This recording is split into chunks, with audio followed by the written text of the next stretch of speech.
Саламатсың ба балақай? 114 сабақ. Ұсақтау және төлем жасау. Бүгінгі сабақта монеталармен есептеулер орындайсың. Бірінші тапсырма. Түскі асты таңда, оның құнын есепте дейді. Бізге 3 түрлі түскі ас берілген. Қай түскі ас арзан, қаншаға арзан? Әрбір түскі астың құнын қандай монеталарды жинап төлеуге болады дейді. Бірінші түскі асқа 90 теңге кетеді, екінші түскі асқа 100 теңге кетеді, ал үшінші түскі асқа 60 теңге кетеді. Қайсы түскі ас арзан? Қарайықшы. Әрине, үшінші түскі ас арзан. Үш түскі асқа да қандай монеталармен төлеуге болады екен? Қарайықшы қане. 90 теңгені 1 50 теңгелік және 2 20 теңгемен төлеуге болады.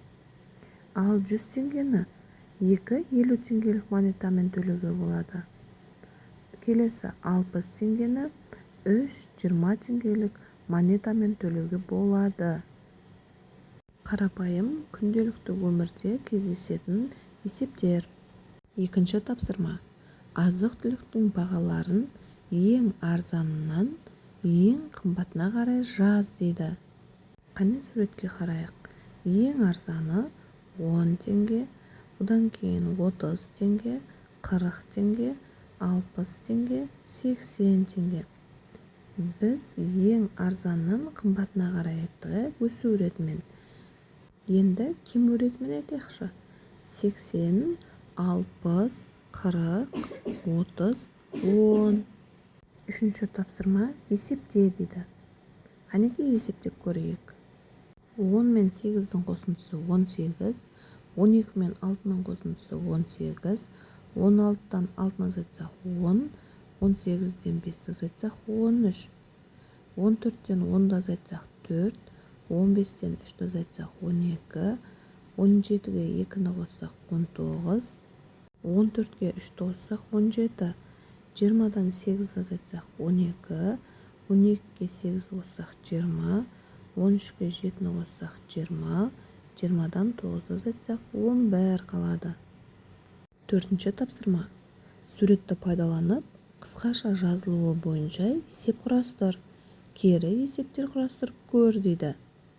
Суретке қарап, соның ішінен біз екеуін алып көрейік. Сүт 100 теңге, жұмыртқа 20 теңге. Енді екеуінің қайсысына артық төленді, соны көрейік. Бізде сүт пен жұмыртқаның қайсысына көп ақша төленген? Сүтке 100 теңге төленген. Сонда біз 100-ден 20-ны азайтамыз, 80 қалады. Жауабы 80 теңге артық жұмсалы. Енді кері есеп құрастырайық. Сүт 100 теңге, ал жұмыртқа белгісіз қанша жұмсалғаны, бірақ 80 теңге артық жұмсалған. Сонда 100-ден 80-ді азайтамыз, 20 қалады. Жауабы жұмыртқаға 20 теңге жұмсаған екен. Бесінші тапсырма. Тәрелкеге 3 әртүрлі жеміс салу керек. Қосындысы 10 саны шығатындай түрлі нұсқаларды таңда дейді. Мен екі нұсқасын шығарып көрейін. Қане, бірінші тарелкаға 1 лимон, 4 ананас, 5 алма салайық. 4-ке 1-ді қоссақ 5, 5-ке 5-ті қоссақ 10 шығады. Екінші тарелкеде 3 апельсин, 3 сары өрік, 4 ананас. Сонда 3-ке 3-ті қоссақ 6, 6-ға 4-ті қоссақ 10. Тағы да қандай нұсқаларын шешуге болады? Өзің есептеп шығарып көре. Осымен бүгінгі сабағымыз аяқталды. Келесі сабақта кездескенше сау бол балақай. Келесі сабақты көру үшін лайк басып, каналға тіркеліп кетуді ұмытпа.